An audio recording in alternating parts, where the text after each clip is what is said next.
बहुत समय पहले की एक बात है। पुराने चीन के उत्तर में 3 मंक्स रहते थे। उनका नाम किसी को भी पता नहीं था, क्योंकि उन्होंने कभी इसका जिक्र किया भी न था। उन तीनों मंक्स की खास बात ये थी कि वो हमेशा हंसते रहते थे। उनकी हंसी इतनी आंतरिक थी कि जब वो हंसते थे तो उनके मुखमंडल से एक अलग ही गहरी आभा निकलती थी। उनकी हंसी इतनी वास्तविक थी कि उनकी हंसी उनके आसपास के वातावरण में लोगों में संक्रमित हो जाती थी, और वो लोग भी अपने आप को हंसने से नहीं रोक पाते, वो भी बिना किसी कारण के। उनकी इसी मधुर हंसी या कहिए विचित्र हंसी के कारण पूरे चीन में उन्हें 3 लाफिंग मंक्स के नाम से जाना जाने लगा। वो तीनों सिर्फ एक ही काम करते थे।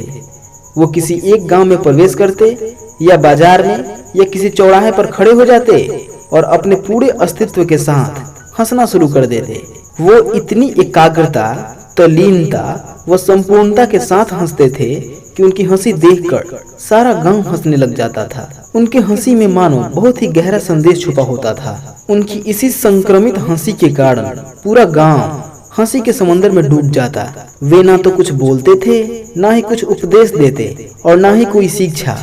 वे जहाँ भी जाते अपनी हंसी से ऐसा वातावरण बना देते कि लोग अपने सारे दुख दर्द भूलकर बिना किसी कारण के बस हंसने लग जाते थे। धीरे धीरे पूरे चाइना के लोग उन्हें बहुत प्यार करने लगे और वह पूरे चाइना में 3 लाफिंग मंक्स के नाम से विख्यात हो गए।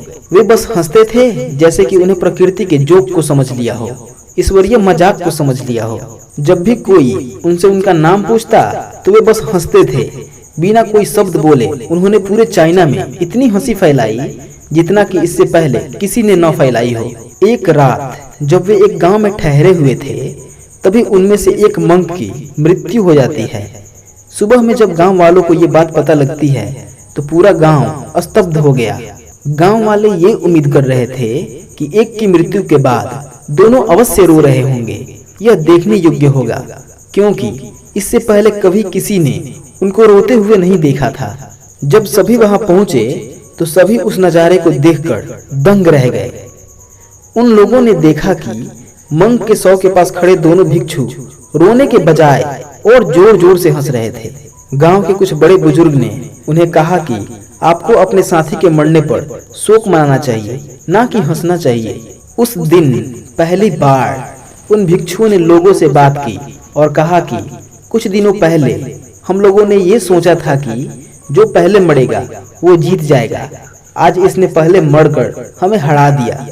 इसकी जीत की खुशी में आज हम इतने जोर जोर से हंस रहे हैं। इसके अलावा यह कई वर्षों तक हमारे साथ रहा, हमारे साथ हंसा। हमने एक दूसरे की उपस्थिति का खूब आनंद लिया। उसे अंतिम विदाई देने का इससे बेहतर तरीका और क्या हो सकता है। चीन में ये प्रथा थी कि शव को नहलाकर उसके वस्त्र बदलकर उसे चिता पर लिटाया जाता है, लेकिन उसने पहले ही कह दिया था कि मुझे स्नान मत करवाना, क्योंकि मैं कभी अपवित्र हुआ ही नहीं। मेरे जीवन में इतनी हंसी आई कि कोई अशुद्धता जमा ही न हो सकी, इसलिए मेरे कपड़े भी मत बदलना। उस तीसरे मंक को ऐसे ही चिता पर लिटा दिया गया। जब गांव वाले दुखी मन से उसे चिता पर लिटा रहे थे तो उन्होंने देखा कि जैसे मानो तीसरा मंक भी मुस्कुरा रहा हो। उस तीसरे मंक को ऐसे ही चिता पर गांव वालों ने लिटा दिया। जब आग की लपेटों ने उसके कपड़े को जैसे ही छुआ, उसमें रखे चीनी पटाखों और फुलझड़ियों से पूरा आसमान रंग बिरंगे कलरों से रंगीन हो गया, क्योंकि उस मृतक मंक ने अपने कपड़े में बहुत सारे चीनी पटाखे और फुलझड़ियां छुपा रखी थी। उस तीसरे मंक की नादानी को देखकर सभी गांव वाले फिर से एक बार जोर जोर से हंसने लगे। उस तीसरे मंक ने मरने के बाद भी सभी लोगों को फिर से एक बार हंसा दिया। उसके द्वारा गांव वाले के चेहरों पर हंसी पैदा की गई, यह आखिरी हंसी थी। आप अपनी जिंदगी में देखिए, कहीं आप भी किसी से उम्मीद लगाकर उदास तो नहीं है? किसी भौतिक वस्तु के ना होने के कारण उदास तो नहीं है? किसी के बातों को दिल से लगाकर उदास तो नहीं है? ये सभी एक ब्रह्मांडीय मजाक है, और जो भी इस जोक को समझ लेगा वो इस मंक की तरह कभी उदास नहीं होगा। आपके जीवन में होने वाली हर एक एक्टिविटीज जो आपको उदास कर सकती हैं, वो एक मजाक ही तो है जिसे प्रकृति ने आपके साथ किया है।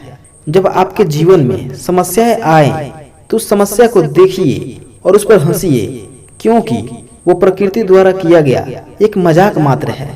जिस दिन आप इस ब्रह्मांडीय मजाक को समझ जाएंगे, उस दिन आप भी उन 3 लाफिंग मंक्स की तरह अपने जीवन का आनंद ले सकेंगे।